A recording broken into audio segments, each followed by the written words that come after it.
மேற்கு தொகுதி சார்ந்த ஜமீர் அவர்கள். நான் வணக்கம்ண்ணா. இஸ்லாமியர்களையும் கிறிஸ்தவர்களையும் சாத்தானின் பிள்ளைகள்னு சொன்னீங்களே, அது இன்னைக்கு வரைக்கும் நிறைய விமர்சனங்கள் எழுந்து வந்தது. அது நீங்கள் சொன்னது நோக்கம் என்னன்னா? இல்லை, சாத்தானின் பிள்ளைகள் நான் சொல்லலை.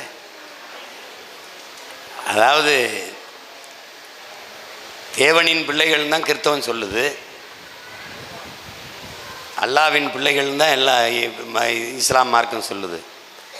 அப்படி இருக்க வேண்டியவங்க சாத்தானின் பிள்ளைகளாக மாறிட்டீங்களேன்னு தான் சொன்னேன். அந்த வார்த்தை நீங்கள் கோபத்தில் பேசினாலும் நீ சரியாக தான் பேசியிருக்கேன். நான் நீண்ட காலமாக ஆதங்கத்தில், என் இன மக்கள் மீது இருந்த பற்றில், பெருங்காதலில் ஒரு எளிய மகன் ஒரு சாதாரண பின்புலத்திலிருந்து இவ்வளோ ஏறி வரும்போது என் கூட நிற்க வேண்டிய என் சொந்தங்கள் எல்லா வழியிலையும் அநீதியை இந்த மக்களுக்கு செய்த இயக்கங்களை ஆதரித்து நிற்கிறதுல ஒரு வழி எனக்கு இருக்குது.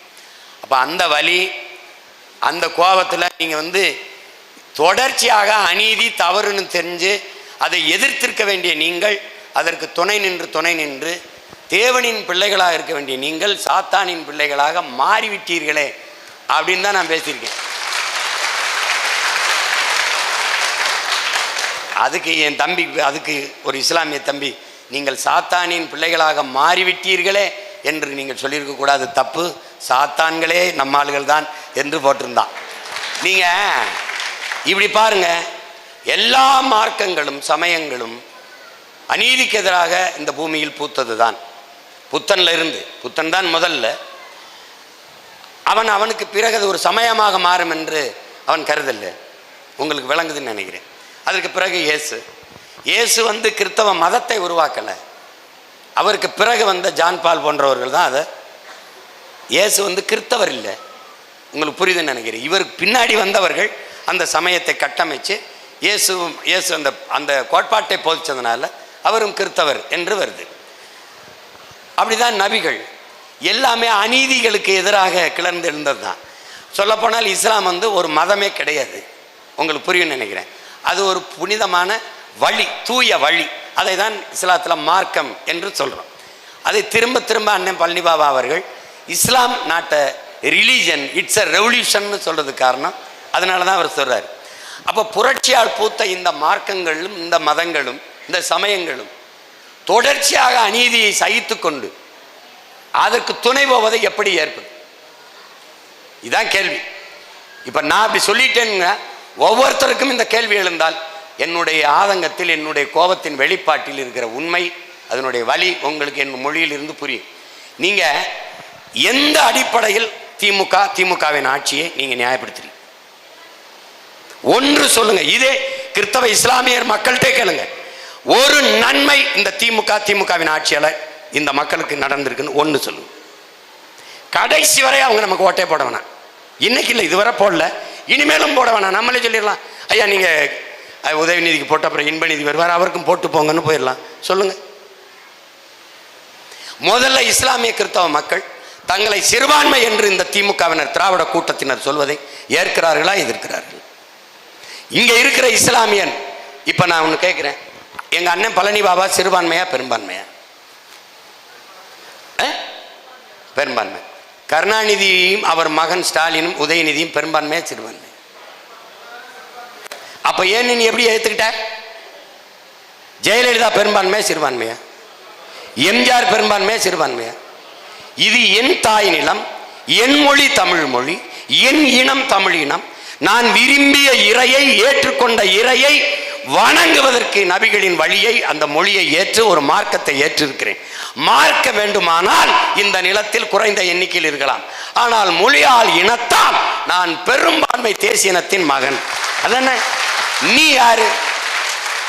உலகத்திலே மொழி வழிதான் நீ இனங்கள் பிரிக்கப்படுது. அப்படி பார்த்தால் நீ சிறுபான்மை. நீ சாதி வாரியை ஏன் கணக்கெடுக்க மாட்டேங்கிற? என்னன்னா நீ யாருன்னு எவ்வளவுன்னு தெரிஞ்சிடும். 3000 வீட்டுக்காரனாடா 30 வருஷமா எங்களை ஆண்டிருக்கீங்கன்னு வந்துடும். அப்ப திரும்ப திரும்ப அதையே சொல்லி, இல்லை சிறுபான்மை மக்கள் என்றால் எங்களுக்கு சலுகை கிடைக்கும். உனக்கு வேண்டியது சலுகையா உரிமையா? சலுகையை தர நீ யார்? அதான கேள்வி. இடஒதுக்கீடு கருணாநிதி கொடுத்தார், 3.5 விழுக்காடு இஸ்லாமிய மக்களுக்கு. கருணாநிதி இருக்கிற இடத்தை கொடுத்தது யார்? அதான கேள்வி. நீங்க உட்கார்ந்து இருக்கிற இடத்தை கொடுத்தது யார்? இந்த 3.5 விழுக்காட்டுக்காரன் தானே, அவன் தானே. அப்புறம் நீ இருக்கிற இடமே நான் போட்ட பிச்சை, அப்புறம் நீ என்ன எனக்கு பிச்சை போடுறது? உன் தட்டுல கிடக்கிற என்னோட காசு.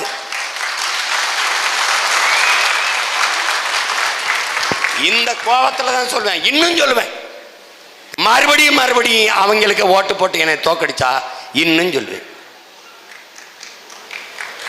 நீங்க நல்ல அரசியல் உருவாவதற்கு, இந்த நிலத்தில் நல்ல அரசியல் உருவாவதற்கு காரணமாக இருந்த மக்கள் இஸ்லாமிய கிறிஸ்தவ மக்கள், தூய அரசியல் மலர்வதற்கு இந்த மண்ணில் காரணமாக இருந்த மக்கள் இஸ்லாமிய கிறிஸ்தவ மக்கள்னு இருந்திருக்கணும். எத்தனை நாளைக்கு நீ பிஜேபி பூச்சாண்டியை காட்டுவான் அவன், நீ பயந்துகிட்டு இருப்ப? நான் இந்த மகன் சொல்றேன், நான் பெரிய அதிகாரத்தில் இல்லாத மகன் சொல்றேன், என்னைய தாண்டி தாண்டா நீ இந்த பேனா வைக்கணும், என்னை தாண்டி தாண்டா நீ ஏர்போர்ட்டை கட்டணும், என்னை தாண்டி தாண்டா நீ இந்த மண்ணை எடுக்கணும், என்னை தாண்டி தாண்டா நீ இந்த அணுவுலைய அந்த நீட்டிக்கணும் சொல்றேன்ல. அப்படின்னு என்ன சொல்லணும்? பிஜேபி வராது, வர விட மாட்டேன். அதற்காக நாங்கள் இவ்வளவு பெரிய இயக்கம் இருக்கோம், இவ்வளவு பெரிய அதிகாரம், 40 உறுப்பினர்கள் வச்சிருக்கோம், எங்களை தாண்டித்தான் பிஜேபி இந்த மண்ணில் வர முடியும் என்று ஒரு வார்த்தை சொன்னது உண்டா ஐயா கருணாநிதியோ அவர் மகனோ? ஆனால் எளிய மகன் நான் இன்னைக்கும் சொல்றேன், என்னைக்கும் சொல்றேன், அல்லாஹ் மேலேயே ஆணையிட்டு சொல்றேன், நான் இருக்கிற வரை பிஜேபி இங்க வளராது. அப்படி சொல்ல இந்த திமுகவுக்காக பாடுபடுகிற கிறிஸ்தவ பெருமக்கள், ஆயர் பெருமக்கள், மதகுருமார்கள், போதகர்கள், யாரையாவது சொல்லு. திமுக இருக்கிற வரை பிஜேபி வராது. நீ கோலை, கருணாநிதியின் பிள்ளைகள் கோலைகளாக தான் இருக்கும், பிரபாகரன் பிள்ளைகள் தான் வீரனா இருக்கும். என்னைய தாண்டி தாண்டா இங்க வரணும்னு சொல்ல முடியுமா? நீ வர விட மாட்டேன் அப்படின்னு சொல்லணும்ல. என் வீட்டில் நான் வாயில் காவலன் போடுவது திருடனை திருடிட்டு ஓடும்போது விரட்டி பிடிக்கல தம்பி, திருட வரும்போதே அடிச்சு பிடிக்கத்தான், தடுத்து பிடிக்கத்தான். அப்படிதான் இங்க ஒரு திருடணும். ஊர் எல்லையில நிக்கிற எங்க ஐயனார் மாதிரி நிக்கணும், ஓடா அப்படின்னு சொல்லணும். வந்துருவான் உள்ள வந்துருவான், சீமானுக்கு போட்டா வந்துருவான். அட கேனப்பைய மகனே, சீமானுக்கு போட்டா சீமான் தாண்டா வருவான், பிஜேபி வராது. எனக்கு போடல, உனக்கு தான் போட்டான். 3 முறை எப்படா பிஜேபி வந்தான்? எப்படி வந்தான்? இப்பவும் பேசுவான் பாரு. எப்ப? இப்ப இந்த 26 தேர்தல்ல சீமானுக்கு போடாத பிஜேபி வந்துடும். டேய், பயந்தாங்கோழி பயல்கள்ட்ட போய் நாட்டை கொடுத்துட்டு போயிட்டு இருக்கிற நீனு. குப்பையை கொட்டவனை தடுக்க முடியல. கேரளாவில் வந்து வண்டியா குப்பை, யாரா உன்னை உள்ள விட்டது? புடா தூக்குடா. அந்த லாரியோட பிடிச்சி அரெஸ்ட் பண்ணி 2 வாரம் உள்ள போட்டா வருவானா? இப்ப நம்ம சண்டை போட்டதுனால கேரளாவில் இருந்து ஆட்கள் வந்து அது இவன் இன்னொன்னு பண்ணல, அவன் வந்து அள்ளிட்டு போறானா. பேசிட்டு ஒரு இடத்துல இவங்க இந்த மக்களுக்காக நின்றதில்லை. இன்னும் நம்பிக்கிட்டு திமுகவுக்கு போட்டா தான் பிஜேபி வராது. இப்ப வந்துருச்சு, இப்ப வந்துருச்ச. அமித்ஷா வந்து அம்பேத்கர் அப்படி சொல்லிட்டாரு. அதுக்கு முன்னாடி ஐயா சொல்லிக்காரு. எந்த ஐயா? நம்ம ஐயா கருணாநிதி ஐயா. அம்பேத்கர் பேரை சொல்லி இந்த தாழ்த்த இவர்கள் பிழைத்துக் கொண்டிருக்கார்கள், தன்னலவாதிகள் பிழைத்துக் கொண்டிருக்கார்கள் பேசின பெருந்தகை இவர் தான். ஐயோ, இவங்கெல்லாம் போய் நீ போயிட்டு இருக்கிற தம்பி, ரொம்ப குறவலை பிடிச்சுன்னா தெரியாம போட்டோம் கையில் தும்பா, தெரியாம நடந்துருத்தும்பா. இது வேற. மேற்கு தொகுதியை சேர்ந்த ஆதில். அண்ணா வணக்கம்ண்ணா. நீங்கள் முதலமைச்சர் ஆனால் போகிற முதல் கையெழுத்து என்னவனா இருக்கும்? ஆனா இல்லை, ஆகிறோம் போடுறோம். ஆனா ஊழல் தம்பி வந்தால் கிடையாது, வாரம் செய்கிறோம். நம்ம இப்படி வாரம் செய்கிறோம். ஏன்களு காலத்தை உருவாக்கிய தலைவனின் பிள்ளைகள், காலத்தை உருவாக்கிய பாட்டனின் தாத்தனின் பிள்ளைகள்.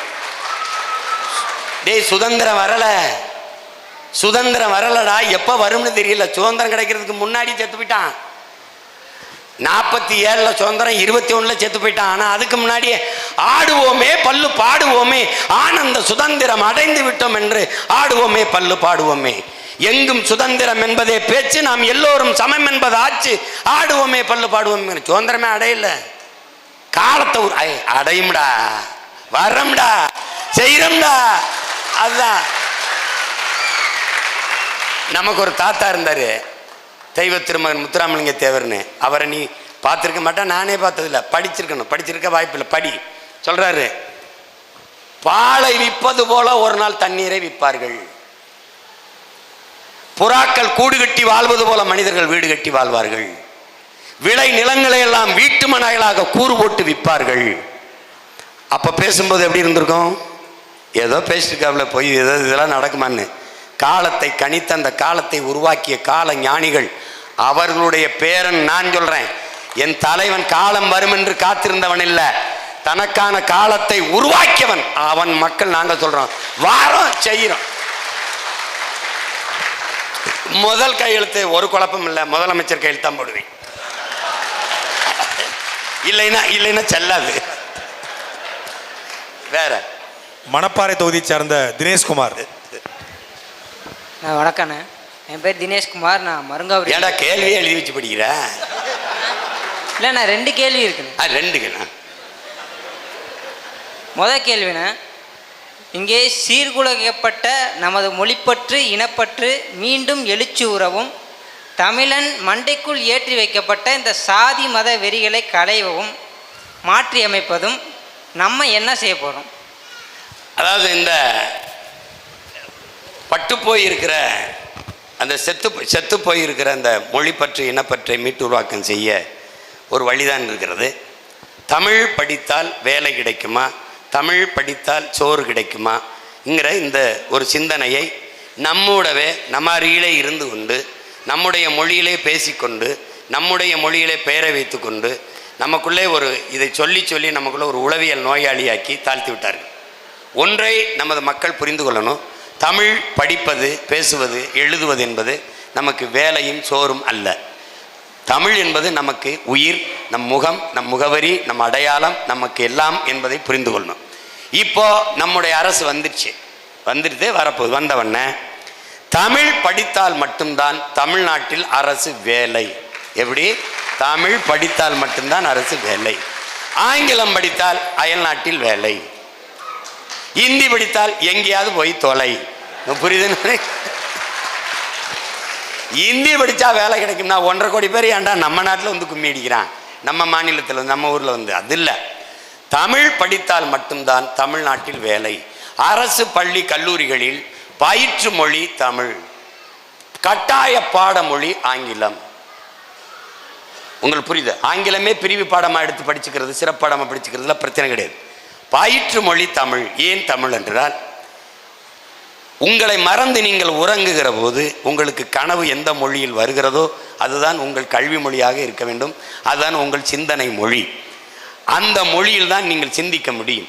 உலகத்தில் சாதித்த சாதனையாளர்கள், நோபல் பரிசு பெற்ற படைத்த விஞ்ஞானிகள் எல்லோரும் தன் தாய்மொழியில் கல்வி கற்றவர்கள் தான்.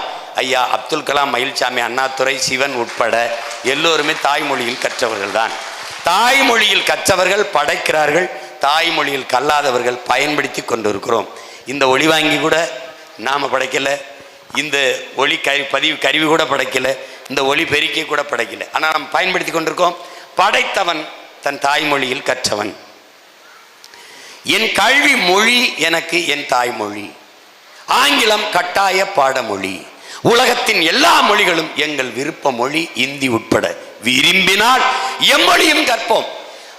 அதற்கு முன்பு எம்மொழி தமிழ் கற்போம். எங்கள் இனம் வாழ எம்மொழியும் கற்போம். நாங்கள் வாழ அது தேவைன்னா கற்றுக்கிறோம். அது போட்டு கட்டாயமாக அதை படி இதை படின்னு ஒன்றும் பேச வேண்டியது இல்லை. அதை நல்லா கவனிச்சுக்கணும்.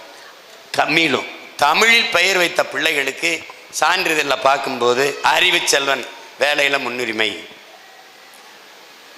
விகேஷ் கிருஷ்ண, கஷோஷ் கிருஷ்ண, சுரேஷ் பசேஷ்னா இருப்பா. அது காத்திருப்பா. சில பிள்ளைகளுக்கெல்லாம் பேர் வந்து வாழ்த்து சொல்ல சொல்லி, அன்னை இந்த குழந்தைக்கு 1 வயது, ஒரு வாழ்த்து சொல்லி விடுங்கன்னு. நான் வாழ்த்துறேன்னு தெரியாது, அவனுக்கு என்னன்னு தெரியாது. சரி தொல்லை பண்ணுறாங்கன்னு வாழ்த்துனா பேர் ஒரு தடவை சுகேஷன், விகேஷன், மகேஷன் ஏதோ இருக்கு. ஏதோ ஒன்று இல்லை. ஒரு கேசவன்னா என்ன? மயிராண்டின்னு அர்த்தம். அதற்கு முடியோன் அப்படின்னு கூட வச்சுட்டு போயிடலாம். எதையாவது ஒரு பேரை வைக்கிறது. எதையாவது ஒரு பேரை வச்சு, சமஸ்கிருத பேரை வச்சு, வாயிலேயே நுழையாத, அன்னைக்கு கவுண்டமணி சொன்ன மாதிரி காதில் நுழையிற மாதிரி ஒரு குச்சி பேர் வைங்கன்னு, குச்சின்னு வைடான்ற மாதிரி, வாயில் நுழைய மாதிரி ஒரு பெயர் வேணும், வாழைப்பழம்ங்கிற மாதிரி பெயர், தமிழில் பெயர் சூட்டணும்.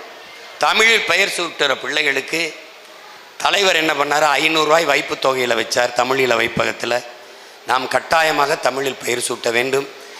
தமிழ் வழியில் அரசு பள்ளியில், அரசு கல்லூரியில் படித்து வர்ற பிள்ளைகளுக்கு வேலையில் முன்னுரிமை கொடுக்கப்படும்.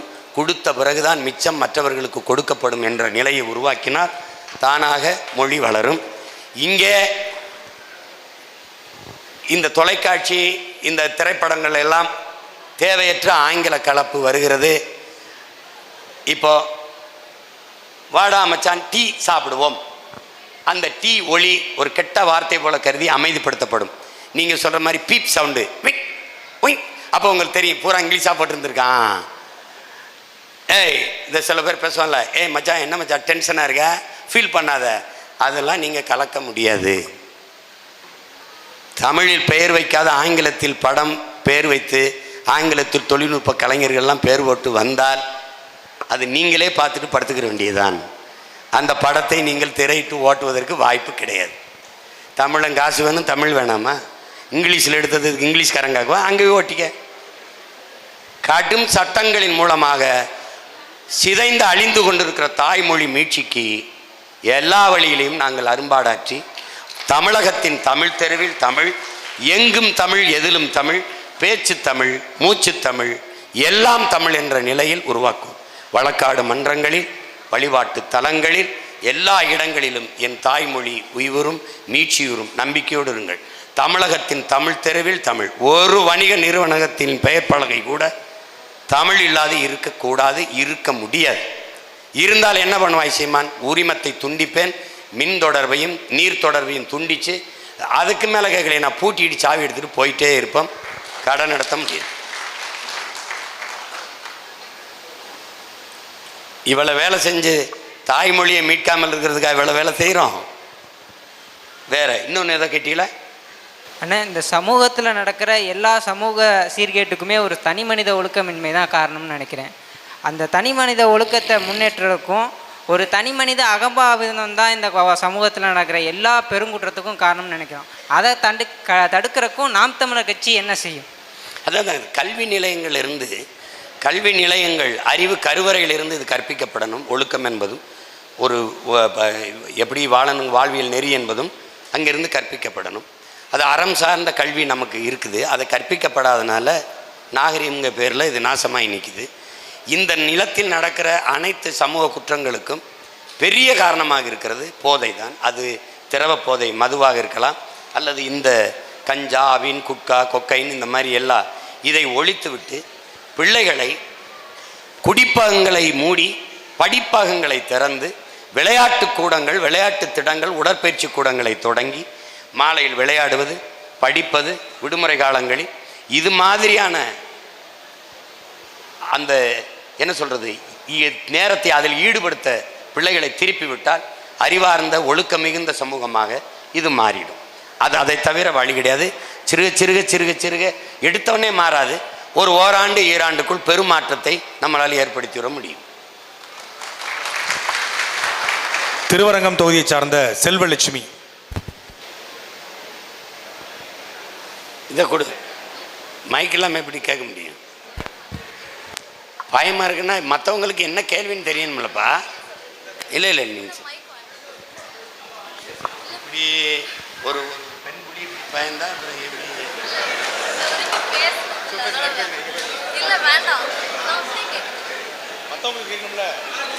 பயம் என்பது நம் பரம்பரைக்கே இருக்கக்கூடாது. அதுலேயும் குறிப்பாக பெண்களுக்கு அறவே இருக்கக்கூடாது. என்ன புலியை முரத்தால் அடித்து துரத்தினால் மரத்தினா அந்த மரத்தினி இல்லையா, வாரிசு இல்லையா? வேலுநாச்சியார் பேரனும் பேத்திகளுக்கும் பயம் என்பது எப்படி இருக்கலாம்? துணிஞ்சு பேசுப்பா. அப்படி கிட்ட வச்சுக்க, ரெண்டு கிட்ட வச்சுக்க, கிட்ட சொல்லு. இப்போ கட்சியில இருந்து முக்கிய நிர்வாகிகள், அதுக்கப்புறம் பொறுப்பாளர்கள்லாம் விலகிட்டு இருக்காங்கல்ல, இதனால கட்சிக்கு ஏதாவது கெட்ட பேர் வரும்னு நினைக்கிறீங்களா? செய்தியில எல்லாம் வந்துட்டு இருக்கு. அதனால வாக்கு சதவீதம் எதுவும் குறையுமா? குறையும் நீங்க நினைக்கிறீங்களா? அதான் இப்போ இப்போ வெளியில் போய் இன்னொரு கேள்வி இருங்க. இப்போ கட்சியில் இருந்து இவர்கள் வேண்டாம், இவர்களை எப்போது அனுப்புவது என்று எண்ணிக்கொண்டிருந்தவர்கள் தான் அவர்களாக போகிறார்கள். நாமளே பல பேரை நீக்கியிருக்கோம், அனுப்பியிருக்கோம். இப்போ வெளியில் போய் என்ன நம்மை பற்றி பேசுகிறார்களோ இதே தான் கட்சிக்குள்ளே இருந்து கொண்டும் பேசிக்கொண்டிருந்தார்கள். உள்ளே இருந்து துரோகியாக இருப்பதை விட வெளியே போய் எதிரி ஆய்வது மேல் என்று தான் அவங்கள அனுப்பிச்சிருக்கு. ரெண்டாவது, இப்போ வெளியில் போயிருக்க யாரும் 24 தேர்தலில் வேலை செய்யலை. அப்படி இருந்தும் நமக்கு வாக்கு விழுக்காடு குறையில, ஏறித்தான் இருக்கோம், வளர்ந்து தான் இருக்கோம். அதனால முக்கிய நிர்வாகிகள் என்பது தவறு, வளர்ச்சிக்கு முட்டுக்கட்டையாக இருந்த நிர்வாகிகள் என்று தான் அதை சொல்லணும்.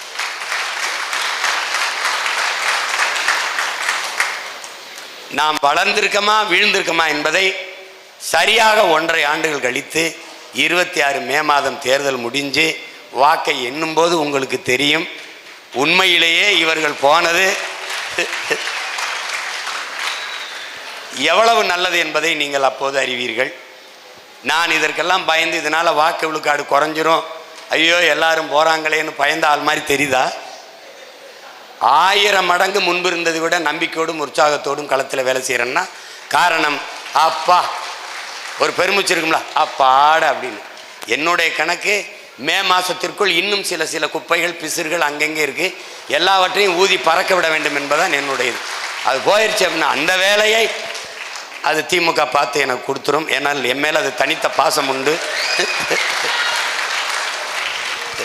அது நான் வளர்வதிலையும் வெல்வதிலும் அவர்களுக்கு தனித்த பெரும் அக்கறை உண்டு. அதனால் என்னை வெல்ல வைத்து முதலமைச்சர் நாற்காலியில் உட்கார வைக்காமல் அவர்கள் ஓய மாட்டார்கள். அதற்காக தினந்தோறும் அவர்கள் தொலைக்காட்சியில் அவர்கள் சம்பந்தப்பட்ட ஊடகங்களில் நம்மை பற்ற செய்தி வருதா இல்லையா? வருது. இப்போது நீங்கள் தலைவர் பிறந்த நாளில் 2000-3000 யூனிட் ரத்தம் கொடுத்துருப்பீங்க, ஏதாவது செய்தி வந்ததா? வரல. ஆனால் அன்னைக்கு எவனாவது, இப்போ நீங்கள் உங்கள் கவனம் வரணும்னு வச்சுக்கிறீங்களேன், சாதாரணமாக தெருவில் போகிற ஒருத்தர் கூட நான் நாம் தமிழர் கட்சியிலேருந்து விலகி இருக்கேங்க அப்படின்னா வாங்க பேசுங்க. இப்போ பாருங்கள், நீங்கள்லாம் ஒன்று சொல்லணும், ஒரு முக்கியமான ஆள் கட்சியிலேருந்து விலகிறாரு, அவரை போய் பேட்டி எடுங்க, சீமான் விலகி போகிறாராம் போங்கன்னு சொல்லி சொல்லுங்கள், நேரம் என் வீட்டுக்கு வந்து நிற்பான். அதனால் அது ஒரு வீழ்ச்சி இல்லை, ஒன்றும் இல்லை, நீங்கள் அதை பற்றி கவலைப்படாதீங்க. ஒரு மரத்தை வெட்டி வீழ்த்தும் போது அதை சுற்றி அந்த தடத்தில் பல ஆயிரக்கணக்கான கிளைகள் வெடித்து தலைப்பதை நீங்கள் பார்ப்பீர்கள். அதுபோல தான் இதை பற்றி நீங்கள் என்றைக்கும் கவலைப்படாதீங்க. போகிறவர்கள் போகட்டும், கொள்கை உறுதி லட்சிய உறுதியற்றவர்கள் இருந்தும் ஒன்று தான் போயும் ஒன்று தான். அதனால் ஒன்றும் இல்லை, நீங்கள் இருக்கீங்க, உங்களுக்கும் கீழே பல ஆயிரக்கணக்கான தம்பிதங்கள் படித்து கொண்டிருக்கிறார்கள், அவர்களுக்குத்தான் இந்த கட்சியை அண்ணன் நடத்துகிறேங்கிறத இங்கே கவனத்தில் வச்சுக்கணும். அதனால் அதை பற்றி கவலையே படாதீங்க.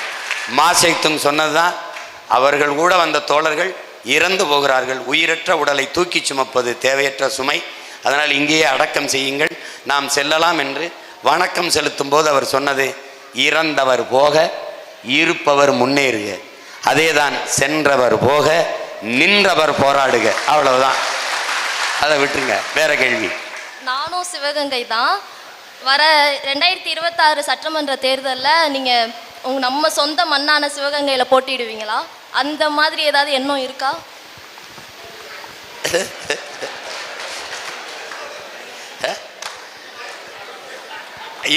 இது நல்ல கேள்வி. இதுக்கு சரியான இனிப்பான பதிலை 2026 நெருங்கும் போது சொல்லுகிறேன். திருவரங்கம் தொகுதியை சேர்ந்த முகமது சலீம். ஆனால் பள்ளி ஆசிரியர்களை போல எங்களை பக்குவப்படுத்தும் அண்ணனுக்கு வணக்கம். லட்சோப லட்ச தம்பிகளோட ஒரே ஒரு எதிர்பார்ப்புனா, எல்லா கட்சிக்குமே ஒரு பொது சின்னம் இருக்குது. உங்களுக்கு தெரியும், திமுகனா உதயசூரியன்றோம், அதிமுகனா இருக்குது. நம்மள்கிட்ட இருந்து ஒரு சின்னம் பறிக்கப்பட்டுச்சு. இடைத்தேர்தலில் நம்மளுக்கு 2024 நாடாளுமன்ற தேர்தலில் நம்மளுக்குன்னு ஒரு சின்னம் குறுகிய காலத்தில் கொடுத்து அதை வச்சு நம்ம ஒரு பிரச்சாரம் பண்ணி ஒரு 8.3% மிகப்பெரிய தமிழ்நாட்டின் 3வது பெரிய கட்சியாக அங்கீகரித்தாங்க. இப்போ எங்களுடைய லட்சோப லட்ச தம்பிகளோட எதிர்பார்ப்பு, நம்மளுக்குன்னு ஒரு நிரந்தர சின்னம் இந்த ஈரோடு கிழக்கு சட்டமன்ற தொகுதி இடைத்தேர்தலில் மீட்டு உருவாக்கி நம்ம அந்த சின்னத்தில் பொது தேர்தலையும் நின்று வெற்றி பெற அண்ணன் எங்களுக்கு வாய்ப்பை ஏற்படுத்தி தருவாரா? உறுதியாக வரும். உன்னுடைய ஆசை, எல்லாருடைய ஆசையும் நிறைவேறும். நமக்கு இனி நம்முடைய சின்னம் நிலைத்த சின்னமாக இருக்கும். அது ஒரு பொது சின்னமாக வரும். நீ விரும்பி எதிர்பார்க்கிற சின்னமே வரும். அதை பற்றி கவலைப்படாத, வாங்கிட்டு வருவோம். ஆனாலும் நம்முடைய கோட்பாடு, நம்முடைய கட்சியின் கொள்கை முடிவு வந்து ஒரே சின்னம் ஒரு கட்சிக்கு தொடர்ச்சியாக கொடுப்பது கூடாது என்பது நம்ம கொள்கை. நீங்கள் ஒவ்வொரு தேர்தலுக்கும் ஒவ்வொரு சின்னத்தை கொடுக்கணும். நம்மளுடையது இந்த சின்னம், இந்த அடையாளம். இப்போ ஒரு குக்கர் அல்லது ஒரு சைக்கிள் இந்த மாதிரி இருக்குல்ல, இந்த மாதிரி சின்னங்கள் இல்லாது அமெரிக்கா போல் எண் முறைக்கு வரணும் அப்படின்னு நம்ம சொல்லியிருக்கோம். அது தேர்தல் ஆணையத்தில் நான் கேட்கும்போது சிம்பல்லெஸ் எலெக்ஷனுக்கு வா என்று நான் சொல்லும்போது அது எப்படி படிக்காதவங்க என்ன செய்வாங்கன்னு கேட்டாங்க. 75 ஆண்டுகால விடுதலை பெற்ற இந்தியாவில் எல்லாரையும் படிக்க வைக்காமல் நீ என்ன பண்ணிட்டு இருந்தான்னு கேட்டேன். அப்புறம் நான் கேட்டேன், சிம்பல்லெஸ் எலெக்ஷனுக்கு வர முடியாது, நீ கேஷ்லெஸ் எக்கனாமிக்கு எப்படி வந்தான்னு கேட்டேன். நீ எப்படி கேஷ்லெஸ் எக்கனாமிக்கு வந்துட்ட, அப்போ சிம்பல்லெஸ் எலெக்ஷனுக்கு வா அமெரிக்கா மாதிரி அப்படின்னு. அப்படி வந்துட்டா ரொம்ப நல்லது. இந்த தேர்தலில் நமக்கு 101, அவருக்கு 61, அவருக்கு 71, 81னா சம வாய்ப்பு, என்ன சொல்கிறது, சம வாய்ப்பு, சம ஜனநாயகம் அப்படின்னு நம்ம சொல்லலாம். அது இல்லாமல் நீங்கள் 70, 80 வருஷமாக ஒரே சின்னம். தாமரைனா அது குழந்தைகளுக்கு தெரியும், அது தேசிய மலருதுன்னா தாமரை. சூரியன் எந்த காலத்துலேருந்து 50-60 ஆண்டுகளாக ஒரே சின்னம். ரெட்டையில் 50 ஆண்டுகளாக ஒரே சின்னம். நமக்கு ஒவ்வொரு தேர்தலுக்கும் ஒரு சின்னம். இது எப்படி சம வாய்ப்பாக இருக்கும், எப்படி சரியானதா ஜனநாயகமாக இருக்கும்? அதனால தான் இதை மாற்றணும்னு நினைக்கிறோம். நம்மளுக்கு இருக்கிற நிலைமை இனி ஒரு காலங்களில் இனி ஒரு பிள்ளைகளுக்கு வரக்கூடாதுன்னு தான் எண்ணு முறைக்கு வந்துரு. அப்படி இல்லையா ஒவ்வொரு தேர்தலும் ஒவ்வொரு சின்னத்தை கொடுத்துரு. இப்போ நமக்கு மைக்க கொடுத்து 8.22 வாங்கி 8.5 விழுக்காடு வந்தோம்ல, உதயசூரியனை எடுத்துகிட்டு திமுகவை நிற்க சொல்லு, எத்தனை விழுக்காடு வருதுன்னு பார்த்துருவோம் ஒரு தடவை.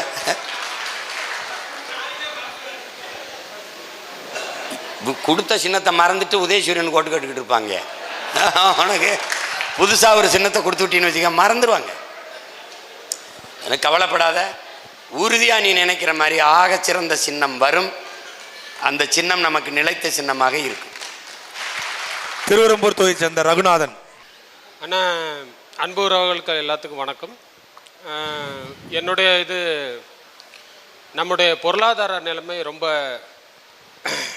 கட்சியை பொறுத்தவரையில் ரொம்ப குறைவாக இருக்குது. இதுக்கு ஏதாவது உங்களுடைய எண்ணங்கள் இருக்குதா வளர்க்கறதுக்கு? அல்லது வைப்பு தொகையோ ஒரு பெரிய வணிக வளாகமோ நம்ம அதுக்காக தனி ஒரு திரள் நிதி திரட்டி ஒரு வணிக வளாகமோ அல்லது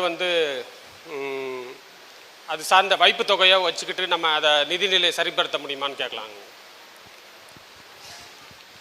அந்த ஆசை விருப்பம் எனக்கு மட்டும் இல்லையா என்ன? அது இங்கே இருக்கிற யதார்த்தத்தை நீங்கள் புரிஞ்சுக்கணும். பணம் இருக்கிறவர்களிடத்தில் இன உணர்வு மான உணர்வு இல்லை. இன உணர்வு மான உணர்வு இருக்கிறவன்கிட்ட பணம் இல்லை.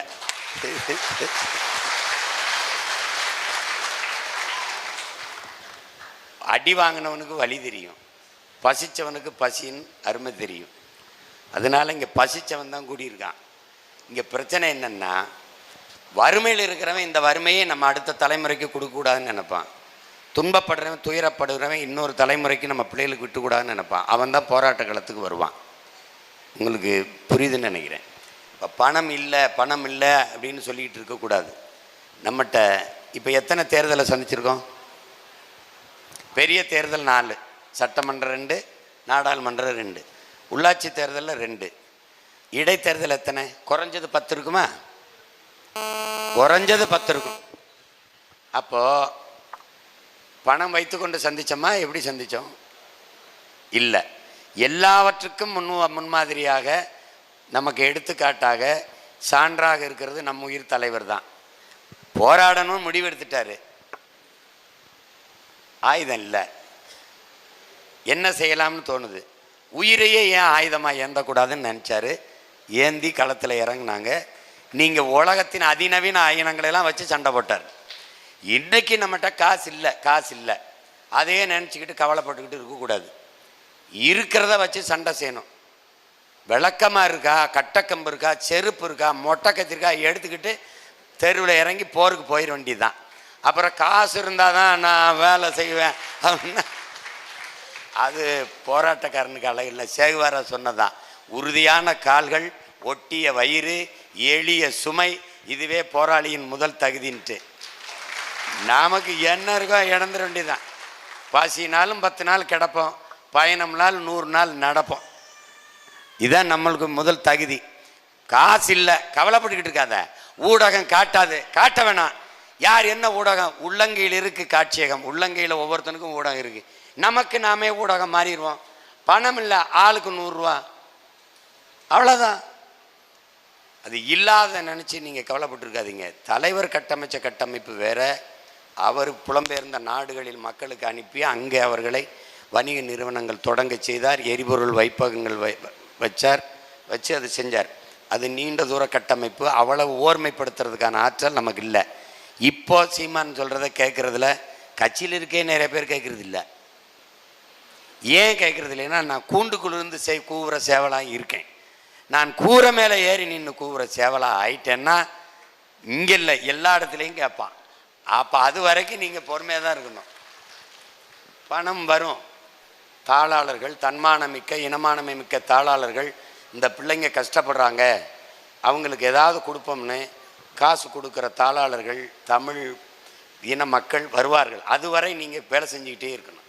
காசு இல்லைன்னு சுதந்திராதீங்க. இங்கே பாருங்கள், வெள்ளத்தில் பாதிக்கப்பட்டவர்களுக்கு 1 கோடி 1.5 கோடிக்கிட்ட நம்ம உதவி இருப்போமா? 1.5 கோடிக்கு உதவணும். காசு ஏது? 1000, 100, 500 நம்ம மக்கள் கொடுத்த திரள் நிதி தான். இப்போ இந்த மாவீரர் தினத்துக்கு மட்டும் திரள் நிதி எவ்வளோ வந்தது சொல்லு? 30 லட்சம் வந்ததா? 30 லட்சம் ரூபா. அப்படித்தான். இப்போ நான் என்ன சொல்கிறேன், ஒரு பொறுப்பாளரை ஒரு வாக்ககத்துக்கு உங்களை ஒரு பொறுப்பாளராக நியமிக்கிறேன். நீங்கள் கட்சியில் ஒரு பொறுப்பில் இருக்கீங்க. நீங்கள் எங்கே வாக்கு செலுத்துறீங்களோ அந்த வாக்ககம் உங்களுடைய கோட்டை. அதில் உங்களோடு வேலை செய்ய எத்தனை பேர் இருக்கிறாங்க? 50 பேர். 50 பேருக்கு 2026 தேர்தல் நேரத்தில் உங்களோடு களத்தில் அந்த வாக்ககத்தில் நிற்கிற பிள்ளைக்கு சாப்பாடு போடுகிறது, தேநீர் வாங்கி கொடுக்கறது, அந்த செலவு உங்களுடைய பொறுப்பு என்று இந்த ஜனவரி 1 அடுத்த ஜனவரி 1 வரை ஒரு நாளைக்கு 100 ரூபா உண்டியலில் போடுவீங்களோ 50 ரூபா தேர்தல் நிதி அப்படின்னு சேமித்து நீங்கள் வச்சுக்கிற வேண்டியது உங்கள் பொறுப்பு. இதுதான் நிதியை நம்ம திரட்டுறதுக்கு வழி, வேறு வழி கிடையாது. அதை போய் இல்லாததை இல்லையே நினச்சி ஏங்காதீங்க. இல்லை இப்போ என்ன பண்ணலாம்? அடுத்து அதுதான் தேவை தான் கண்டுபிடிக்குது. இல்லை மாற்றை நோக்கி பயணிச்சிருவோம். விட்டுருங்க, கவலைப்படாதீங்க. திருவெரும்பூர் தொகுதியை சேர்ந்த அருள் கோபிநாதன் அவர்கள். தமிழ்நாட்டில் உள்ள படித்த மற்றும் படிக்காத அனைத்து இளைஞர்களுக்கும் வேலைவாய்ப்பை உருவாக்கி தரதாக சொல்லியிருக்கோம். அதுக்கான திட்டங்கள் என்னென்ன வச்சுருக்கோன்றதை நம்ம சொல்லுவோங்க ஐயா. படித்த படிக்காத அனைவருக்கும் அரசு பணி கொடுக்க முடியும்னா, வேளாண்மையை முன்னிறுத்தி கட்டமைக்கிற, பசுமை தற்சார்பு பொருளாதாரத்தை முன்னிறுத்தி கட்டமைக்கிற, நிலமும் வளமும் சார்ந்த தொழிற்சாலைகள், வேலைவாய்ப்பு, வளர்ச்சி, இதான் நம்ம கோட்பாடு. அதன் அடிப்படையில் படித்தவர் படிக்காதவர் அனைவருக்கும் வேலைவாய்ப்பை நம்மால் கொடுக்க முடியும். இப்போ உதாரணமாக பல சான்றுகளை சொல்லிக்கொண்டே போகலாம். நிலமும் வளமும் சார்ந்த தொழிற்சாலை அப்படின்னா எல்லாருக்கும் எளிதாக புரியுற மாதிரி, நாம் ஒரு 2000 ஏக்கர் அல்லது 3000 ஏக்கர்களில் கரும்பு நம்ம விளைய வைக்கிறோம். கரும்பிலிருந்து பிரேசில் போல் எத்தனால் பெட்ரோல் எடுக்கலாம். பெட்ரோல் எடுப்பது என்பது மகிழ்வுந்து ஓட்டுவதற்கு, வாகனங்கள் ஓட்டுவதற்கு தான் நல்ல. பெட்ரோலை பயன்படுத்தி மின்சாரமும் தயாரிக்க முடியுங்கிறது உங்களுக்கு தெரியும். பல பயன்பாட்டுக்கு செய்ய முடியும். பிரேசில் கரும்பிலிருந்து எத்தனால் பெட்ரோல் எடுக்கிறது. கரும்பு விளைய வச்சிட்டோம். இப்போ அதை வெட்டுறதுக்கு படித்தவர்கள் தேவையா, இல்லை படிக்காத கல்வியறிவு இல்லாதவர்களே போதுமா? உடல் உழைப்பாற்றல் இருந்தாலே போதும். அப்போ கரும்பை வெட்டி கட்டி கொண்டு வந்து ஆலைக்கு சேர்ப்பதற்கு கற்றவர்கள் தேவையில்லை. அந்த கரும்பை ஆலையில் கொடுத்து சாராக்கி அது உலையில் அந்த அடுப்பலை போட்டு எரிக்கிறதுக்கு கல்வியாளர் தேவையில்லை. ஆனால் எத்தனை டன் வெல்லம் காய்ச்சப்பட்டிருக்கிறது எண்ணி அடுக்குவதற்கு கல்வியாளர் தேவைப்படுது. அது எவ்வளவு நாட்டு சிறு சிறு சர்க்கரையாக கட்டிகளாக எவ்வளவு உள்நாட்டு உணவு தேவைக்கு, வெளிநாட்டு உணவு தேவைக்கு, பிற மாநில உணவுகளுக்கு நம்ம தேவைக்கு ஏற்றுமதி செஞ்சுருக்கோம், எவ்வளவு சந்தைப்படுத்தியிருக்கோங்கிற கணக்கை நமக்கு வரையறுத்து தர, எழுதித்தர கற்றவர்கள் தேவைப்படுது. ஒரே நிலத்தில் ஒரே களத்தில் படித்தவருக்கு வேலை, படிக்காதவருக்கும் வேலை வந்துகிறது. இப்போது அந்த சக்கையிலிருந்து சாப்பிடுகிற தட்டு தயாரிக்கிற தொழிற்சாலை உங்களுக்கு விளங்குது. அந்த சக்கையை மீதியை தூக்கி கொண்டு போய் நாம் வைத்திருக்கிற உரக்கடங்குகள் கொட்டுகிற வேலை. அங்கே வண்டி ஓட்ட தெரிஞ்சு குப்பை அள்ள தெரிஞ்சால் போதும், அவனுக்கு பெரிய கல்வி தகுதி தேவையில்லை. அப்போ ஒரே களத்தில் ஒரே நிலத்தில் படித்தவர் படிக்காதவர் அனைவருக்கும் அரசு வேலை வந்துடுது. இப்போ 2000 ஏக்கரில் மாட்டு பண்ணை வைக்கும்போது மாடு சுற்றி இரும்பு வேலி, முள் வேலி கம்பியை போட்டு அதற்கு மேலடுக்காக ஒரு போட்டு மின்சாரம் பாய்ச்சப்பட்ட கம்பி, அங்கே போய் தொட்டு பிடிச்சு விளையாட முடியாது, சேட்டை செய்ய முடியாது, கல்லெடுத்திய மாட்டை எரிய முடியாது. இங்கே துணை காவல் நிலையம் இருக்கும், சுற்றி கண்காணிப்பு கருவி சிசிடிவி கேமரா பொருத்தப்பட்டிருக்கும். அதுக்கு மேய்ச்சல் நிலங்க வச்சு என் மாடுகள் மேய்ஞ்சு கொண்டு இருக்கும். என் மாடுகள் போடுகிற சாணியை எடுத்து நீங்கள் குப்பையை இழுக்கிற வேக்கம் கிளீனர்னு ஒரு உறிஞ்சான் வச்சுருக்கிற மாதிரி உறிஞ்சி உறிஞ்சி அந்த வண்டி ட்ரக்குன்னு சொல்கிற அந்த வண்டியில், குப்பை வண்டியில் ஏற்றுறதுக்கு எஜுகேஷன் நாட் நெசசரிங்கிறது என்னுடைய கருத்து. கல்வி தேவையில்லை, எடுத்து போட்டுருவான். உங்களுக்கு விளங்குதுன்னு நினைக்கிறேன். இந்த மாடை எந்த மாடு எங்கெங்கே என்னென்ன மேய்துன்னு பார்த்துட்டு வர்றதுக்குள்ள எத்தனை ஆயிரம் மாடுகள் நிற்குதுன்னு எண்ணி கணக்கு பண்ணுவதற்கும், எவ்வளவு லிட்டர் பால் கறக்கப்பட்டிருக்கிறது என்பதை கணக்கு பண்ணுவதற்கும், எவ்வளவு லிட்டர் பால் நெய்க்கு செல்கிறது, தயிருக்கு செல்கிறது, மோருக்கு செல்கிறது, வெண்ணெய் எடுக்க செல்கிறது, எவ்வளவு பாலாடை கட்டி தயாரிக்க செல்கிறது, பால்கோவா தயாரிக்க செல்கிறது, இதை குறிப்பிட்டு எழுதுவதற்கு ஒரு கல்வியாளர் தேவைப்படுது. மற்றபடி இந்த பாலை இந்த தயாரித்த தமிழ்நாட்டில் உற்பத்தி செய்யப்பட்ட இந்த உணவுப் பொருளை இதை சந்தைப்படுத்துவதற்கு கல்வியாளன் தேவைப்படுது. உங்களுக்கு விளங்கிடுச்சுன்னு நினைக்கிறேன். இப்போ ஒரே இடத்தில் படித்தவன் படிக்காதவன் அனைவருக்கும் அரசு வேலை. 1000 ஏக்கரில் தக்காளி பயிரிடப்படுகிறது. தக்காளி விளைய வைக்கிற நிலத்துக்கு பக்கத்திலேயே தொழிற்சாலை கட்டப்படுகிறது. எல்லா இடத்துக்கும் அங்கே தொழிற்சாலை. இப்போ தொழிற்சாலை என்பது நீங்கள் இதுபோல கட்டடம் அல்ல. இப்போ சீட் தகரத்திலே உங்களுக்கு வருது, விலை உயர்ந்த தகடுகள் கட்டி அதிலே நாங்கள் கட்டி வெப்பம் தாக்காமல் அங்கே தர்மாக்கோலுங்கிற இதை போட்டு நாங்கள் குளிர் ஊட்டிடுவோம், அங்கே வேலை செய்ய வேண்டியதுதான். அப்படிங்கும்போது தக்காளியிலிருந்து தக்காளியை பதப்படுத்தி உணவு தேவைக்கு பெட்டியில் எத்தனை டன் விளைய வச்சு கொண்டு போகிறோங்கிறதுக்கு அது, அதை பதப்படுத்தி வைக்க குளிரூட்டப்பட்ட சேமிப்பு கிடங்குகள், அங்கே பல பேருக்கு வேலை, எத்தனை பெட்டிகள் எவ்வளவு டன் அங்கே அடுக்கி வைக்கப்படுது அந்த கணக்கு. இதிலிருந்து என்னருமை தாய்மார்கள் தம்பிகள், குறிப்பாக மாற்றுத்திறனாளிகள் கைம்பெண்கள் எல்லோருக்கும் அங்கே அரசு வேலை கொடுக்கப்பட்டு தக்காளியிலிருந்து பல கூழ் ஜாம் தயாரிக்கிறது, ஊறுகாய் தயாரிக்கிற தொழிற்சாலை, அதுக்கு கிளை நிறுவனங்களாக அங்கெங்கே இருக்கும். தக்காளியை பறித்து கொண்டு வந்து ஆலைக்கு சேர்க்க கல்வி தேவையில்லை, அதை ஊறுகாய் செய்வதற்கும் பலக்கூழ் செய்வதற்கும் கல்வி தேவையில்லை. எவ்வளவு தயாரிக்கப்பட்டிருக்கிறது என்று எண்ணி அடுக்கவும் அதை சந்தைப்படுத்தவும் தான் கல்வி தேவைப்படுது.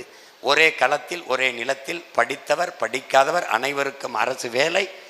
இனி படிக்காதவரே இல்லை என்ற நிலையை உருவாக்குவது எங்கள் அரசின் அடுத்த வேலை. இதுதான் இது. இப்படி வரும்போது மனிதனின் உடலாற்றல் அறிவாற்றல் அனைத்தும் உழைப்பில் ஈடுபடுத்தப்பட்டு உற்பத்தி பெருகிவிடும். அவனவன் வாழ்விடத்திலே வேலை வாய்ப்பு கிடைத்துவிடும். சோம்பி இருக்க தேவையில்லை. 60 வயதை தொட்ட பெருமக்கள் வேலைக்கு வர வேண்டியதில்லை, அவர்கள் வீட்டிலே இருக்கலாம். அவரவர் 60 வயதுக்கு மேலே வந்து ஓய்வு பெற்ற ஆசிரியர் பெருமக்கள் இந்த கணக்கை இதை எண்ணி இதை அடுக்கலாம். அவர்களுக்கு ஒரு நாளைக்கு இவ்வளவுன்னு கூலி பெறலாம், மாதம் இவ்வளவென்று கூலி பெறலாம். இப்படியான வேலை திட்டங்களை வரும்போது வேலை இல்லை என்ற பேச்சுக்கு இடமில்லை. பசி என்ற வார்த்தைக்கு நாம் தமிழர் கட்சியின் அரசு, பிரபாகரன் பிள்ளைகளின் அரசு அமைகிற போது பசி என்ற சொல்லுக்கு இடமே இல்லை. ஏன் பசி என்ற சொல் இல்லாது ஒழிப்பேன் என்றால் எப்படி ஒழிக்க முடியும் என்றால், பால், முட்டை, நாட்டுக்கோழி பண்ணை நாடெங்கிலும் இருக்கு. நீங்க திருச்சியை தாண்டி இப்படி போனால் இது நம் நாடா என்று ஐயப்படுகிற அளவுக்கு மாற்றிவிடும்.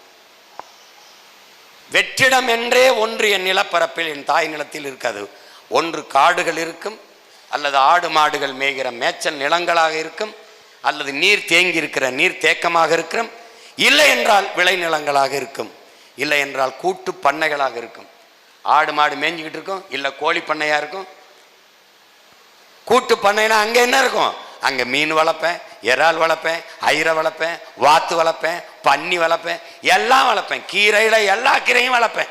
நீ குடும்பத்தோட சுற்றுலாவுக்கு வந்தால் சுற்றுலா தங்குற விடுதி வச்சுருப்பேன், சாப்பாட்டு தளம் வச்சுருப்பேன். நீ வந்து மீனை தூண்டியில் பிடிக்கும்போது இந்த மீன்னா அந்த மீனை சமைச்சு தர அங்கே ஆள் வச்சுருப்பேன். நீ கீரையில் இந்த கீரைனா 15-20 நிமிஷத்தில் கீரையை சமைச்சு தர ஆள் வச்சுருப்பேன். எல்லாம் ஒருங்கிணைந்த கூட்டு பண்ணை. இது நம் பெரிய தகப்பன் நம்மாழ்வாருடைய கனவு. அதை நிறைவேற்றுகிற போது அவனவன் வாழ்விடத்தில் வேலை வாய்ப்பு. நீ ஒரு ஒரு ஒரு மாட்டு பண்ணை வச்சிருக்கும் போது இந்த மாதிரி பால், இந்த கலப்பட பால் கிடையாது. உத்தரப்பிரதேசத்தில் ஒருத்தன் 1 லிட்டரு கெமிக்கலில் 1 லிட்டரு வேதிப்பொருளில் 500 லிட்டர் பால் தயாரித்து 20 ஆண்டுகளாக விற்று வாழ்ந்துருக்கான். 20 ஆண்டு விட்டுட்டு இப்போ தான் கண்டுபிடிச்சிருக்காங்க. அவன் கண்டுபிடிச்சிட்டா நீ சாப்பிட்டுக்கிட்டு இருக்க, நீ குடிக்கிறது பால் நினச்சிக்கிட்டு இருக்க, விஷம்ங்கிறத புரிஞ்சுக்க. மாடு இல்லாமல் பால் குடிக்கிறிய, நீ எப்படி கேள்வி கேட்கவே இல்லை?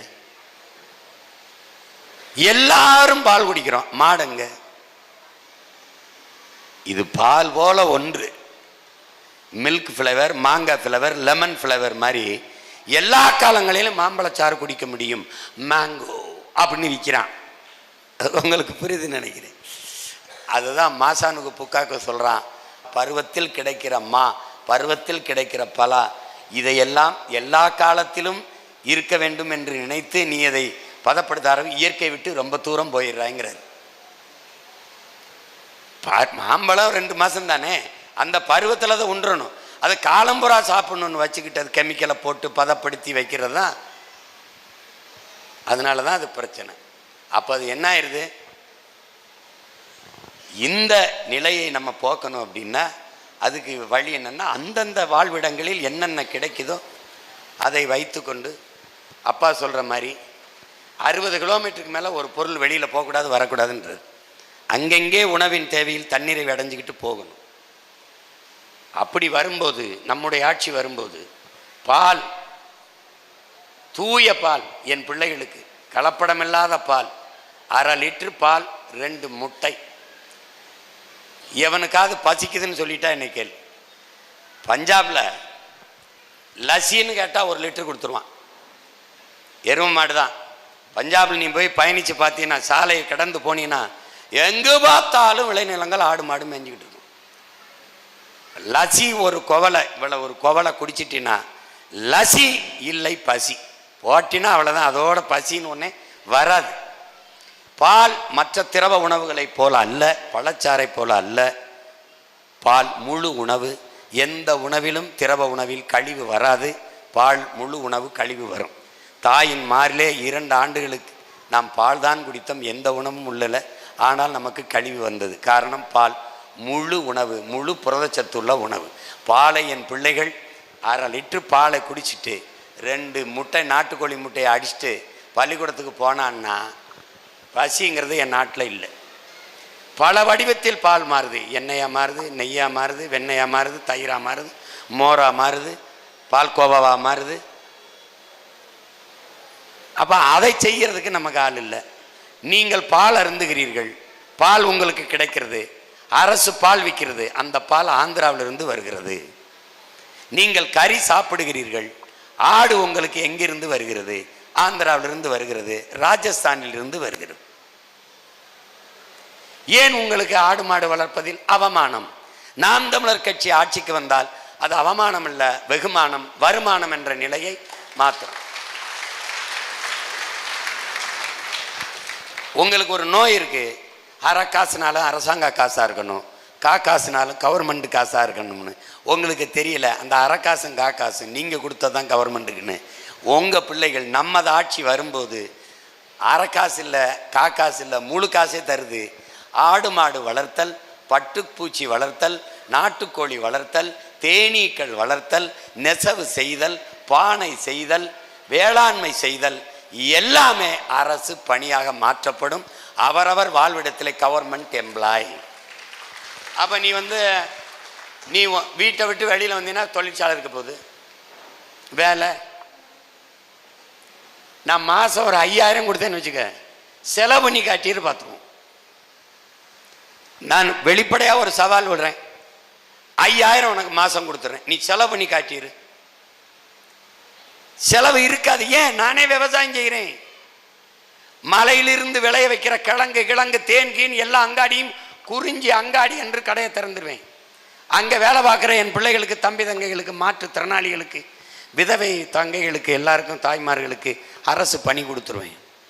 உனக்கு நடக்க முடியாது சோம்பேறி, வீட்டில் உட்காந்து அழைச்சி பேசி ஸ்விக்கி சுமோட்டோவில் வாங்கி திண்டு ஊபர் ஓலாவில் பயணிச்சிட்ட இந்த அவன் பேர் என்ன அமேசான் இதிலே பேசி தின்ட்ட அதே பழக்கம் இருக்கு. இருந்து போ கழுத. இப்போ என்ன எனக்கு அடிக்கிற? எப்பா 1 லிட்டர் தேன் அந்த குறிஞ்சி அங்காடிக்கு அடிக்கிற, எனக்கு கேரட்டு முள்ளங்கி பீட்ரூட்டு இந்த இந்த இதுக்கு அங்காடிக்கு கேட்குற. எங்காலும் ஸ்விக்கி சுமோட்டோலாம் தூக்கி வீசிட்டு நாங்களே அரசு பணிக்கு வச்சுருப்போம், நாங்களே வாடகை. என் பிள்ளை படித்த பிள்ளை உன் வீட்டு முகவரி வாங்கிட்டு வந்து கொடுத்துட்டு போயிடுவான். அங்கே அரசு பணி, உனக்கு என்ன வேணுமோ அங்கே கிடைக்கும். குறிஞ்சி அங்காடி, முல்லை அங்காடி, மாட்டிலேருந்து வர்ற பால், தயிர், நெய், மோர், வெண்ணெய், பாலாடை கட்டி, பால்கோவா எல்லாம் முல்லை அங்காடியில் வச்சு விற்பேன்.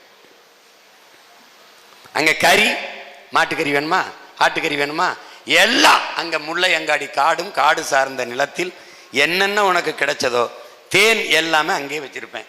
மலையும் மலை குறிஞ்சியிலையும் இங்கேயும் தேன் விற்கும், உனக்கு கிடைக்கும். திருப்பி மருதம் அங்காடின்னு நெல், குருதாலி, சாமை, வரகு, தினை, அது இது என்னென்ன வேணும், தக்காளி, வெண்டைக்காய், வெள்ளரிக்காய், பூசணிக்காய் எல்லாம் வச்சுருப்பேன் குறிஞ்சி மருதம் அங்காடியில். மறுபடியும் நெய்தல் அங்காடின்னு திறந்து வச்சுருப்பேன். மீன், எந்த வகையான மீன் வேணுமோ இருக்கும். இந்த 4 அங்காடி.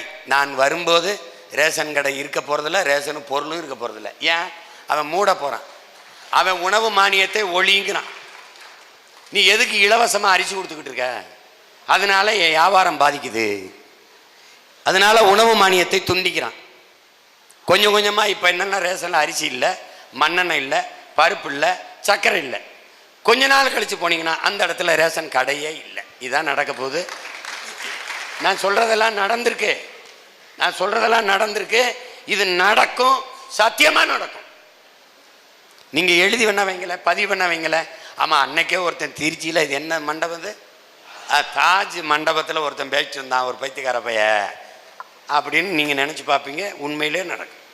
அப்போ நான் என்ன பண்ணுவேன்? அதுக்குள்ளே திறந்துருவேன். எங்கே பார்த்தாலும் குறிஞ்சி அங்காடி, மருதம் அங்காடி, நெய்தல் அங்காடி, முல்லை அங்காடி திறந்து எல்லாம் அரசு பணியாக்கிய மக்களுக்கு என்ன வேணுமோ கொடுத்துருவேன். திருச்சியில் தக்காளி 20 ரூபாய்னா நாடங்களும் 20 ரூபா தான். இங்கே விளையுதுனால விலை குறைச்சல், அங்கே வெங்காயம் விளையுது தேனியில் அதனால வெங்காய விலை குறைச்சல், அங்கே கம்பத்தில் கரும்பு, நாடங்களும் ஒரே விலை தான். அதை தீர்மானிக்க போகிறது வேளாண் பெருங்குடி மக்கள், விவசாய அமைப்புகள். அரசும் விளைய வைக்கும், அவர்களும் விளைய வைப்பார்கள். கூடி முடிவெடுப்போம். 1 கிலோ தக்காளி என்ன விலைக்கு விற்கலாம், இந்த முறை 25 ரூபாய்க்கு விற்கலாம் என்றால் நாடங்களும் ஒரே விலை, ஃபிக்ஸட் ரேட், அவ்வளோதான். உலகத்தில் எல்லா பொருளுக்கும் உற்பத்தி செய்கிறவன் விலையை தீர்மானிக்கிறான்.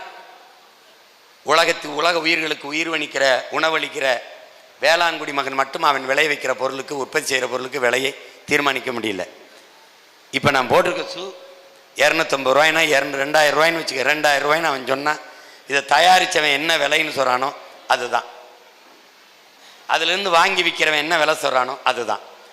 ஆனால் நான் விளைய வைக்கிற கரும்பு, கரும்பு, வெள்ளரிக்காய், வெண்டைக்காய், சொரக்காய், பூசணிக்காய், அரிசி, பருப்பு, தக்காளி எதுக்கும் விலையை நான் தீர்மானிக்க முடியாது, வாங்குறவன் தான் தீர்மானிப்பான். இப்போ உதாரணமாக 1 கிலோ தக்காளி எனக்கு விளைய வைக்க 20 ரூபா அடக்க செலவாகுதுன்னா, நான் சந்தைக்கு கொண்டு போகும்போது வாங்குகிற அந்த வியாபாரி இல்லைங்க 10 ரூபா தாங்க, 15 ரூபா தாங்க அப்படின்னு சொல்லுவான். கொடுத்தா கொடுங்க, கொடுக்கலாம் போங்கம்பா. நான் பொருளை திருப்பி எடுத்துகிட்டு வர முடியாது. ஏன்? என் பொருள் உணவுப் பொருள் கெட்டு போகும். அப்போ நான் என்ன செய்கிறது? 5 ரூபா நட்டமானாலும் பரவாயில்லைன்னு என் அடக்க செலவில் இருந்து இழப்பு 5 ரூபாயை தாங்கி கொண்டு அந்த வியாபாரிக்கு 5 ரூபாய்க்கு கொடுத்துட்டு வரேன். அப்போ 6 மாத காலம் 5 மாத காலம் நான் உழைச்சி விளைய வச்ச பொருளுக்கான விலையை நான் தீர்மானிக்க முடியலை, வாங்குறவன் தீர்மானிக்க முடிகிறான். நட்டப்பட்டு போகிறேன். ஒரு கரும்பு ஒரு தட்டையை விளைய வைக்க 25 ரூபா 30 ரூபா நான் செலவழித்தால், சந்தையில் போய் இறங்கும்போது அவன் 10 ரூபாய்க்கு 15 ரூபாய்க்கு கேட்டால் பாதி விலைக்கு நட்டப்பட்டு போகிறேன். வழி இல்லாமல் போயிடுது.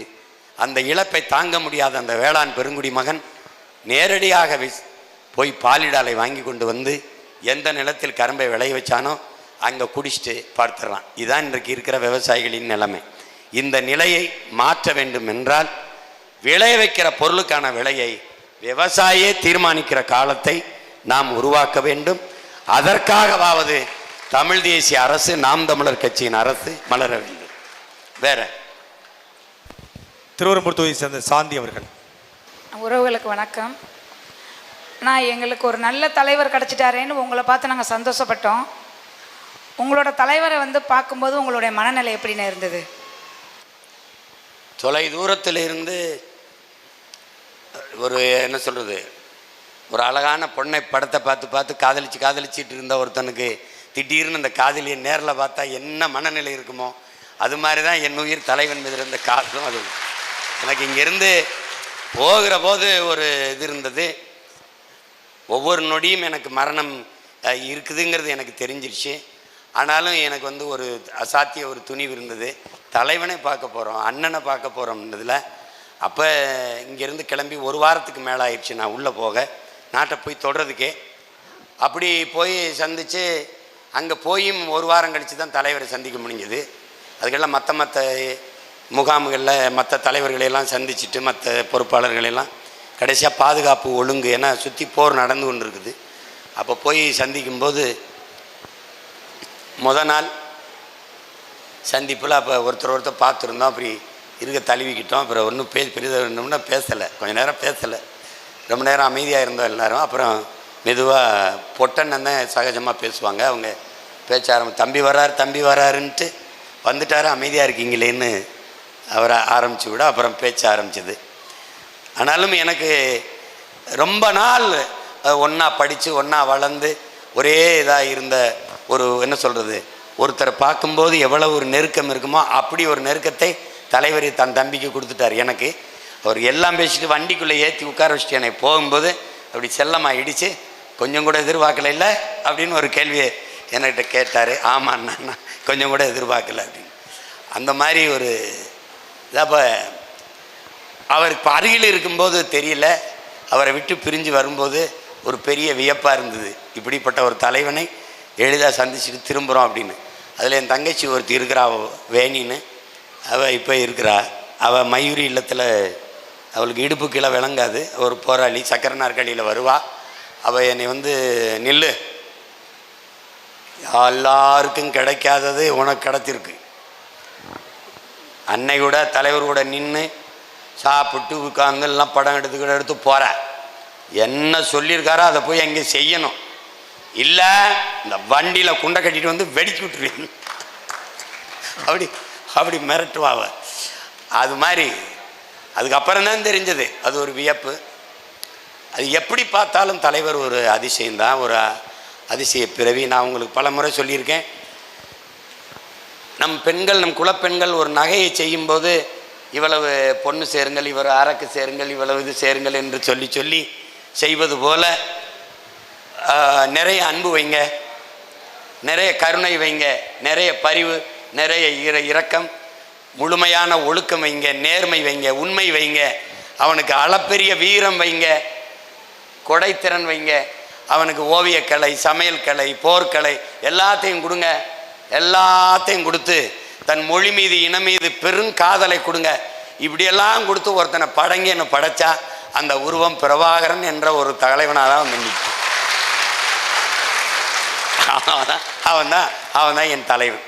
அதனால எப்போ பார்த்தாலும் தலைவர் எனக்கு ஒரு அதிசயம்தான், ஒரு வியப்பு தான். அதில் எனக்கு ஒன்றும் இல்லை, எனக்கு உலக அதிசயங்கள் ஏழுங்கிறாங்க, அதில் என்னோட அதிசயம்தான் பெருவுடையார் கோயில் தான் எனக்கு முதல் அதிசயம். அதையும் தாண்டி அதிசயம் எங்கள் உயிர் தலைவன் மேதகு பிரபாகரன். மேற்கு ஆனால் இறுதியாக 2 கேள்விகள். திருச்சி மேற்கு தொகுதியிலேருந்து துரைமுருகன்.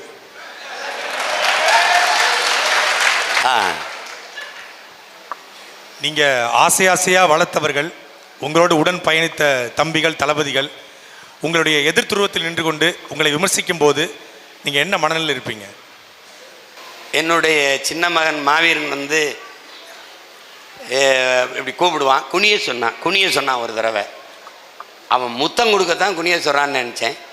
ஒரே அறையா சப்புன்னு கிணத்துல வந்துட்டு ஓடிப்பிட்டான். அந்த மனநிலை தான் எனக்கு இருக்கும். தலைவர் சொன்னதா உமய மகேஸ்வரனும் அண்ணனும் சமகால தோழர்கள் நண்பர்கள், ஒரே நேரம் இயக்கத்தில் இருந்தவர்கள். தொடக்காலத்திலேருந்து சென்னை பாண்டி பஜாருங்கிற ஒரு இடத்துல 2 பேருக்கும் சண்டை. அண்ணனும் அவரும் கட்டி உருண்டு சண்டை போட்டுட்டாங்க. ஒருவருக்கு ஒருவர் துப்பாக்கி வச்சு சுட்டுக்கிட்டாங்க. அது ஒன்றும் இதில்லை, கருத்து முரண்தான். அப்போ தலைவர்கிட்ட அனிதா பிரதாப்புங்க அந்த ஒரு ஊடகவியலாளர் பேட்டியில் கேட்குறாங்க, என் மக்களின் விடுதலைக்காகன்னு அந்த நூல், அது எல்லாரும் வாங்கி படிக்கலாம், தலைவருடைய மனம் திறந்த பேட்டி இருக்குது. கலைனா என்ன, இலக்கியம்னா என்ன, எதற்கு அரசியல்னா என்ன, எல்லாவற்றுக்கும் புத்தகம் இருக்குது. நான் கூட எல்லாருக்கும் சொல்லி படிங்கன்னு சொன்னேன். என் மக்களின் விடுதலைக்காக அப்படிங்கிறது அந்த புத்தகம். ஒரு பெரிய புத்தகம் இல்லை, இவ்வளோ சின்னது தான். அதில் அண்ணன் சொல்கிறாங்க, சமகால தோழர்கள் சோழர் தான், அவருக்கு அந்த பொறுப்பை நான் தான் கொடுத்தேன். ஆனால் தனிப்பட்ட நட்பு உறவா இயக்கமா என்று வருகிற போது இயக்கம்தான் முக்கியம், அதனால்தான் அந்த நடவடிக்கை எடுக்கப்பட்டது என்று திரும்ப திரும்ப உங்களுக்கு அண்ணன் சொல்வது தான். 1000 ஆடுகளை மேய்க்கிற ஒரு மேய்ப்பன், ஒரு ஆடு, ஒரு குட்டி ஆடு, ஒரு சின்ன ஆடு, அந்த தாயின் வயிற்றிலிருந்து வரும்போது நானே தான் பிரசவம் பார்த்தேன். என் கையில் தான் அது குட்டியை போட்டது. நான் தான் அதை பறிக்கி விட்டேன். அதற்கு எல்லாம் பார்த்தேன், இலை கொடுத்தேன், குறைகள் எல்லாம் வச்சேன். அதற்கும் ஒரு செல்ல பேர் வைத்தேன், வளர்த்தேன்.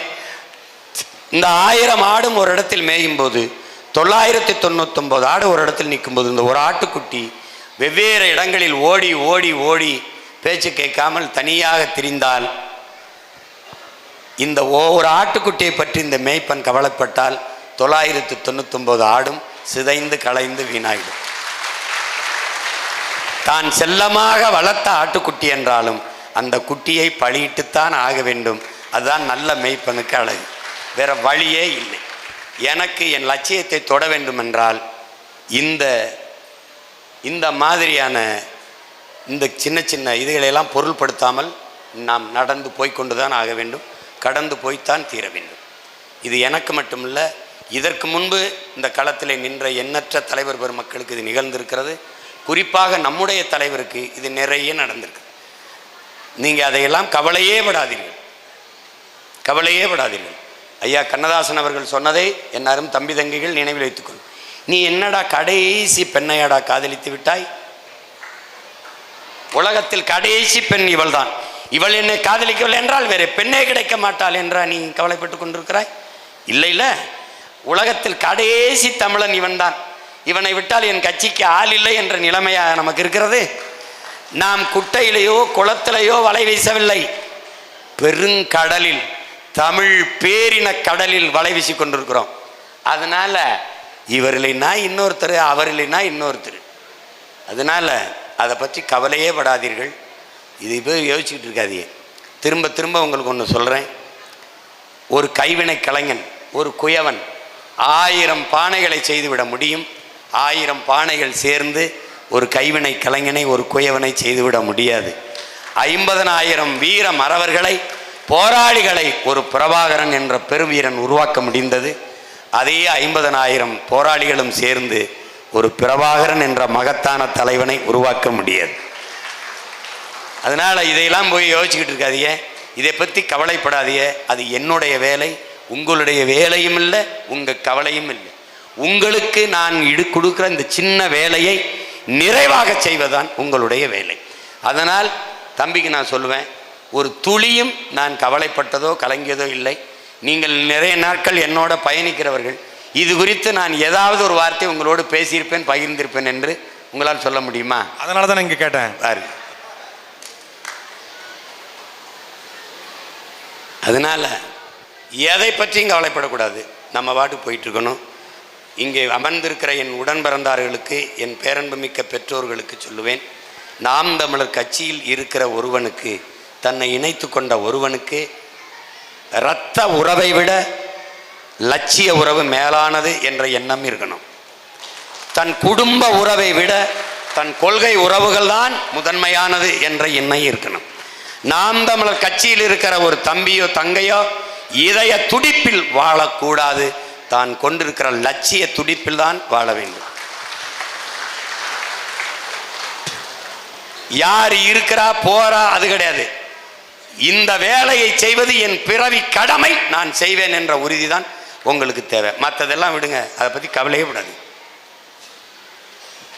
யார் சரி சரியில்லை என்பதல்ல, நான் சரியா இருப்பேன், இந்த உறுதியான நிலைப்பாட்டுக்கு வந்துடும். அப்படி எல்லாரும் சரியாக, நான் யார் சரியா இருந்தாலும் இல்லைனாலும் நான் சரியா இருப்பேன், யார் சரியா இருந்தாலும் இல்லைன்னா நான் சரியா இருப்பேன், யார் சரியா இல்லைனாலும் நான் சரியா இருப்பேன், எல்லாரும் சரியா இருந்துட்டா எல்லாம் சரியாயிரும். That's all your honour. அவ்வளோதான்.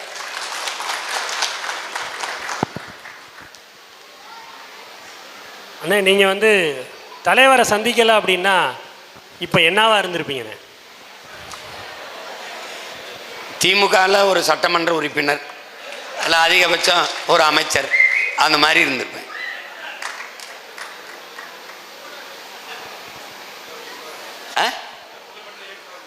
புகழ்பெற்ற இயக்குனராக இருந்திருப்பேன். அது ஆனால் தலைவரை அதை விட சொல்லலை. என்னை ஒன்றை செய்ய ஒன்றையோ, ஒன்றை செய்ய ஒன்றையோ விட்டுறாதீங்கன்னு தான் எனக்கு சொன்னார்.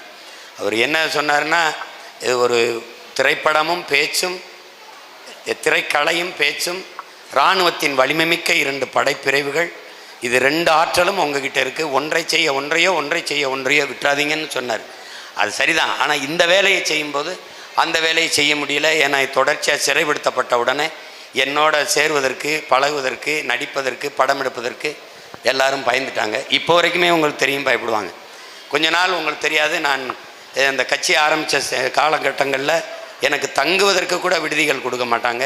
பல நாட்கள் என்னுடைய மகிழுந்து ஒன்று இருக்கும், அதை ஒரு ஓரமாக காட்டு வெளியில் சாலைகளை நிறுத்திட்டு அதிலே தான் தூங்குவோம். கொஞ்சம் தூரம் நடந்து போய் வயக்காடுகள் இருக்கிற நில அந்த நீர் இறைப்பான இந்த பம்ப் செட்டில் போய் குளிச்சுட்டு அப்படி தான் வாழ்ந்தோம். அதெல்லாம் என்ன ஆயிருதுன்னா, ஒரு அடக்க முடியாத வெறியை எனக்குள்ளே ஏற்படுத்திடுச்சே ஒழிய, அதனால் நான் அஞ்சலை. அப்படியெல்லாம் நெருக்கடி இருந்தது. அந்த சூழலில் யார் வந்து திரைப்படத்தில் நடிக்க பயந்து கொண்டார்கள். அது இப்போ படம் எடுக்கிறதா படை எடுக்கிறதான்னு பார்த்தா, பாம்பு கூட படம் எடுக்குது, செம்மீன் நம்ம படையை எடுப்போம்னு இதுக்கு எடுக்க வேண்டியது இருக்குது. எனக்கும் சேர்த்து தான் என் தம்பி வெற்றிமாறன் எல்லா படத்தையும் எடுத்துக்கிட்டு இருக்கான். அதனால் ஓ அவ்வளோதானே, கேள்விகளே இல்லாத அளவுக்கு கேட்டுட்டீங்களா? அதான். வணக்கம் ஐயா, நான் இங்கே நலம், நீங்கள் நலமா? எனக்கு ஒரு சின்ன ஆசை, உங்கள் முன்னாடி நான் பரதநாட்டியம் ஆடலாமா? ஆடலாம். இப்போ ஆட போறீங்களா? சரி வாங்க ஆடுங்க. பாட்டு வேணும்ல? பாட்டு அம்மா செல்ல இருக்குயா. படம் எடுத்துக்கிறோம். நீங்கள் இன்னொரு நாள் நீங்கள் எனக்கு முன்னாடி ஆடி காட்டுங்க.